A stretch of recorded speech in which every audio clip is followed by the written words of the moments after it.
राष्ट्र के विषयों पर बात करता हूं, मगर इस समय राष्ट्र संकट में है, ये बात भी आवश्यक है। एक अजीबोगरीब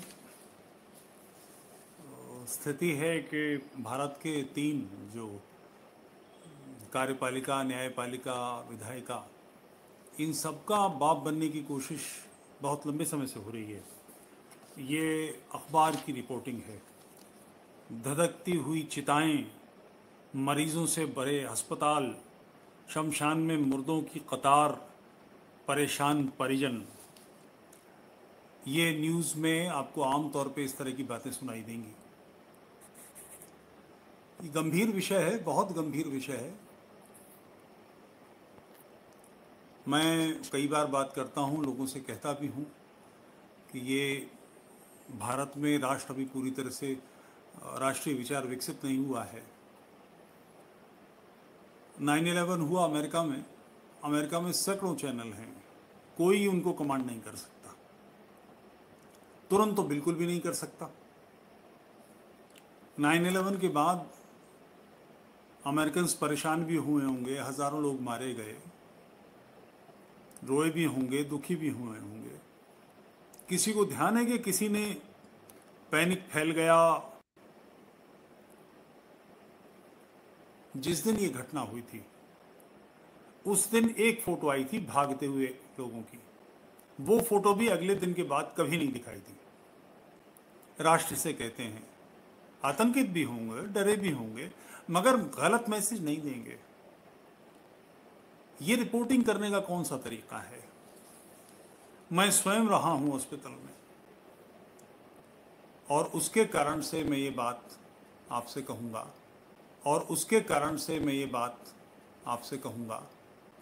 ये आपसे बताना चाहूंगा।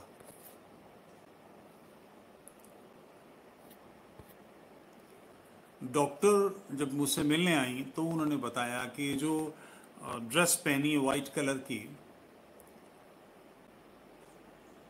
ये रबर और कोई ख़ास तरह की मेडिकेटेड है, ट्रिपल लेयर होती है। उनका कहना था कि इसके नीचे परनाला पसीने का बह रहा है। ये जो अस्पताल में काम कर रहे हैं स्टाफ, जो डॉक्टर्स काम कर रहे हैं, इन लोगों पर क्या गुजर रही है, इसकी रिपोर्टिंग किसी को नहीं सूझती। आप क्या करना चाह रहे हैं? जो मरीज ठीक हो गए, 10, 20, 25, 50, 100, 200, 500, 1000, कुछ हजार लोग मारे गए। शमशान घाट के में मुर्दों की कतारें यही दिखाएंगे? वो जो लाखों लोग ठीक हो गए, उनके इंटरव्यू लेने नहीं सूझते? ऑक्सीजन सिलेंडर नहीं मिल रहा, पैनिक फैला हुआ है, ये बताएंगे? ऑक्सीजन सिलेंडर कहां मिल रहा है, इस पर आपका कोई काम नहीं है, कोई जिम्मेदारी नहीं है। प्लाज्मा डोनर्स का कोई डाटाबेस आप बना सकते हैं? ये काम आप नहीं करेंगे। आप युद्धस्थल के बाद मरे अधमरे लोगों में उतरे हुए गिद्ध हैं, जिनका काम सिर्फ मांस नोचना है। प्रेस को हो क्या गया है, मीडिया को हो क्या गया है? सिर्फ नकार, सिर्फ उल्टी सीधी बातें, सिर्फ कालिक। इससे क्या बनेगा? आपको क्या मिल जाएगा? किस हॉस्पिटल में बेड खाली हैं? बहुत बड़ी संख्या, बहुत बड़ा पैसा मांग रहे हैं। हिंदुस्तान के जो बेस्ट होटल्स हैं, वो भी 30-40 हजार रुपए में, जिसमें ब्रेकफास्ट, लंच, डिनर सम्मिलित है, वो रूम नहीं बेच पा रहे। दिल्ली में कोई 5 स्टार 10,000 रुपए का रूम बेचने की स्थिति में नहीं है। 25,000, 30,000, 40,000 रुपए पर नाइट का आप चार्ज कर रहे हैं। आपको, प्रेस वालों को कभी नहीं सूझता कि इनके यहाँ जाकर बात करें, ये क्या कर रहे हैं? उसका कारण है, वहां जाएंगे तो वहां का स्टाफ जुतियाएगा आपके कैमरामैन को। तो जो सामने से कोई जवाब ना दे सके, उसकी जान की हत्या फैलाओ। घबराहट फैला के, पैनिक फैला के, इतने घटिया स्तर की रिपोर्टिंग करके क्या बनेगा? मैं कोविड के बारे में थोड़ी सी आपसे बात करना चाहूँगा। महामारी है, सबको पता है, संसाधन पूरे नहीं है, ये सबको मालूम है, मगर महामारी आपातकाल होती है। आपातकाल के संसाधन कभी नहीं हो सकते किसी राष्ट्र के पास। अभी जोधपुर में भारत विकास के परिषद के लोगों ने ऑक्सीजन के 50 प्लांट स्थापित कर दिए हैं, ऑक्सीजन बना रहे हैं। 6 महीने बाद, साल भर बाद, 2 साल बाद अधिकतम समय लगा लेते हैं। उसके बाद जब ये खत्म हो जाएगा तो इस ऑक्सीजन प्लांट का क्या होगा, उनसे कैसे, उनका क्या करेंगे, उनको मेंटेन कौन करेगा? तो ये आपातकालीन व्यवस्था इसी प्रकार से चलती है। मुझे अपनी पुत्री का विवाह करना है तो मैं इसके लिए किसी शादी हॉल को, किसी मैरिज हॉल को, किसी होटल को, टेंट वालों को ढूंढूंगा, न कि 5000 मीटर का एक प्लॉट खरीद के उसमें एक मैरिज हॉल बनाऊंगा। क्योंकि मेरी पुत्री की शादी एक बार हो गई, उसके बाद इसका क्या उपयोग होगा? तो आपातकालीन व्यवस्थाएं कभी भी ऐसी नहीं होती। ये जो जालीदार टोपियां हैं और लेफ्टिस्ट हैं, इन लोगों को ये बहुत कमीनेपन सूझ रहे हैं इस समय। हम इस बार, पिछले वर्ष हम लोगों ने घर घर पूरे भारत में खाने की व्यवस्था की थी, सामाजिक संगठनों ने। इस बार आवश्यकता नहीं है, सब लोग घर में, सबके पास है। ऐसी स्थिति नहीं है कि दिल्ली से जाने वाले लोगों की भीड़ें लगी हुई हैं और ट्रेन के पटरियों पे लोग जा रहे हैं और रोड्स पे चल रहे हैं, फलाना कर रहे हैं। जो ये रिपोर्टिंग कर रहे थे इस तरह की बेहुदा, उसका काल नहीं है। वैक्सीन डेवलप कर लिया है भारत ने, 60% दुनिया की वैक्सीन का प्रोडक्शन भारत में हो रहा है। किंतु ये 120 करोड़ का राष्ट्र है जिसमें आधे ही सही तो 60 करोड़ लोग हैं। इन 60 करोड़ लोगों को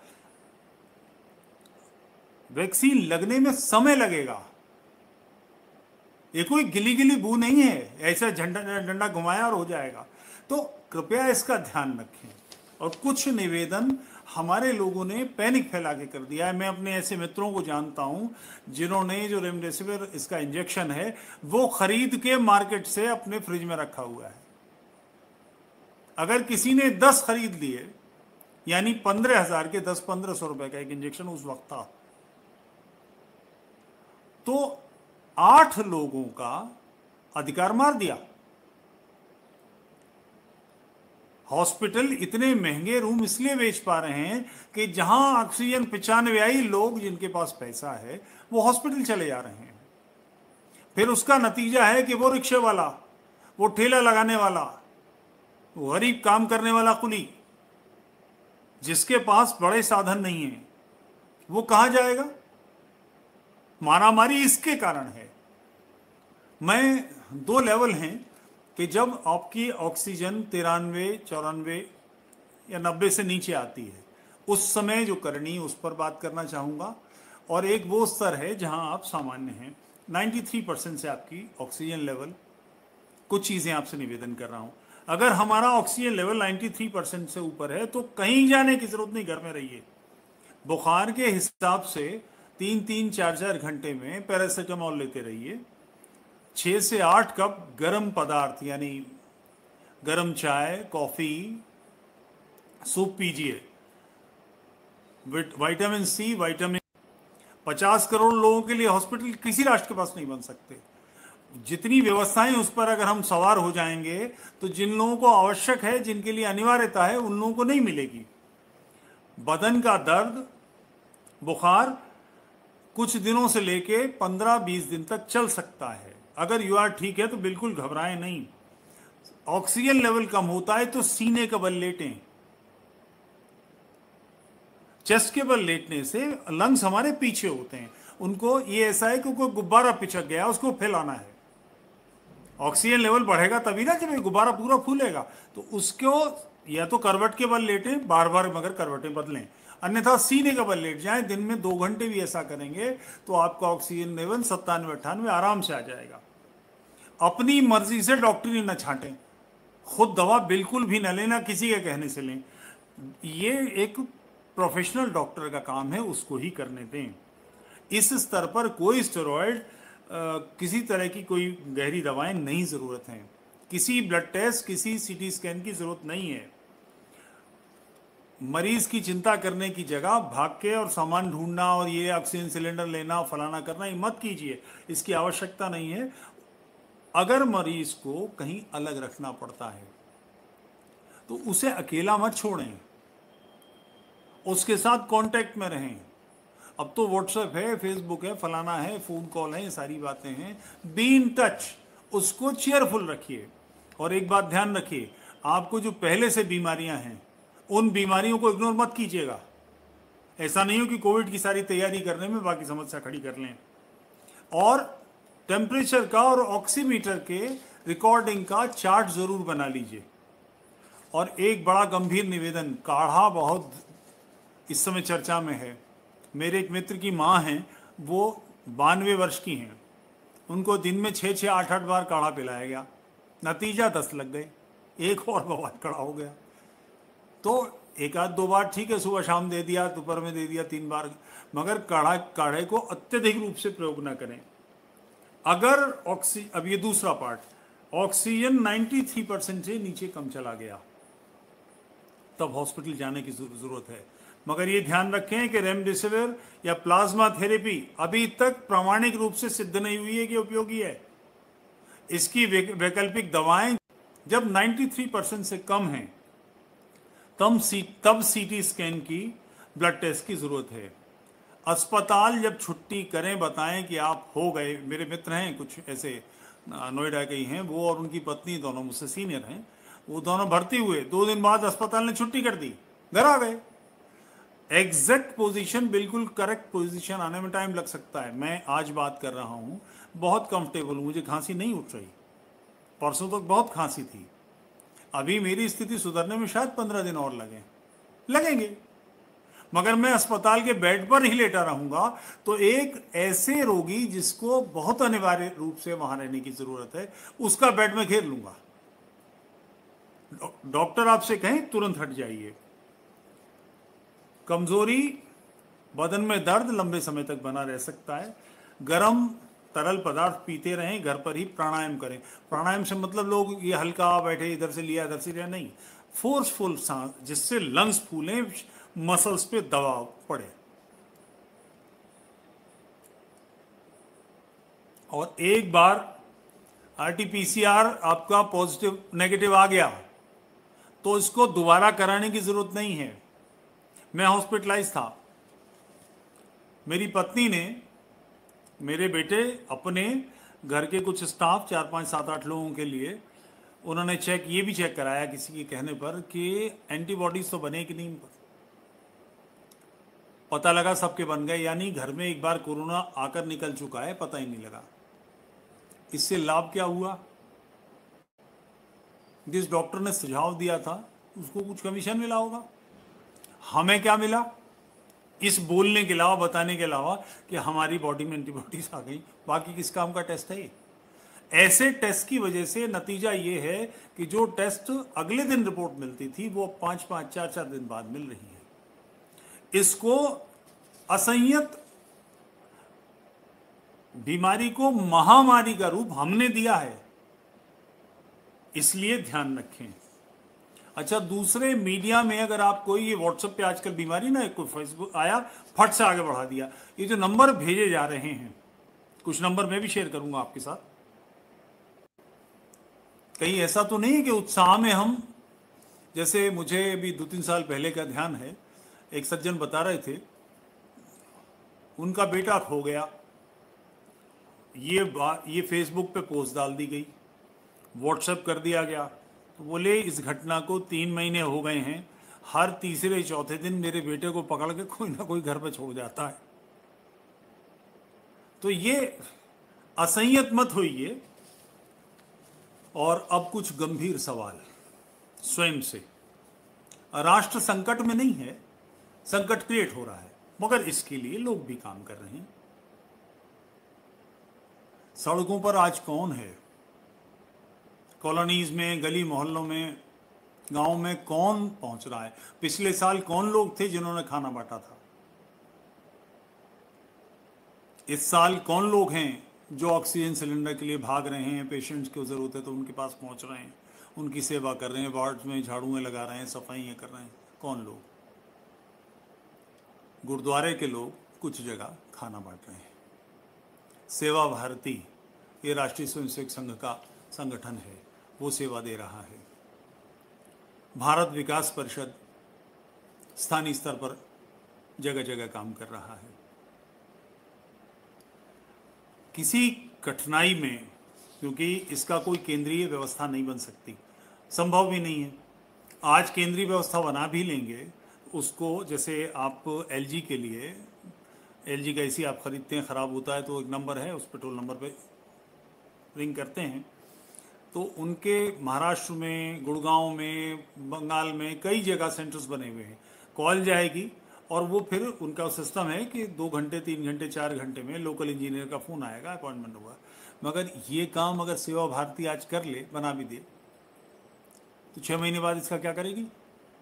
तो ऐसी कोई व्यवस्था केंद्रीय नहीं हो सकती। फिर भी मैं प्रयास किया है, कुछ नंबर आपको दूंगा। तो इसका सबसे सरल काम है कि अपने आसपास आरएसएस के किसी सक्रिय कार्यकर्ता को पकड़िए और उससे जिला प्रचारक का नंबर मांगिए। ध्यान रहे, संघ के जिला प्रचारक को अप्रोच कीजिए, अपना नंबर दे दीजिए, वो कहीं ना कहीं से आपकी व्यवस्था किसी संस्था से कुछ ना कुछ कर देंगे। ये तो हैं जवाब। और कुछ सवाल, 4 मीनार ले जाएंगे, ये कमबख्त कहां हैं? कहां हैं ऐसी बातें करने वाले?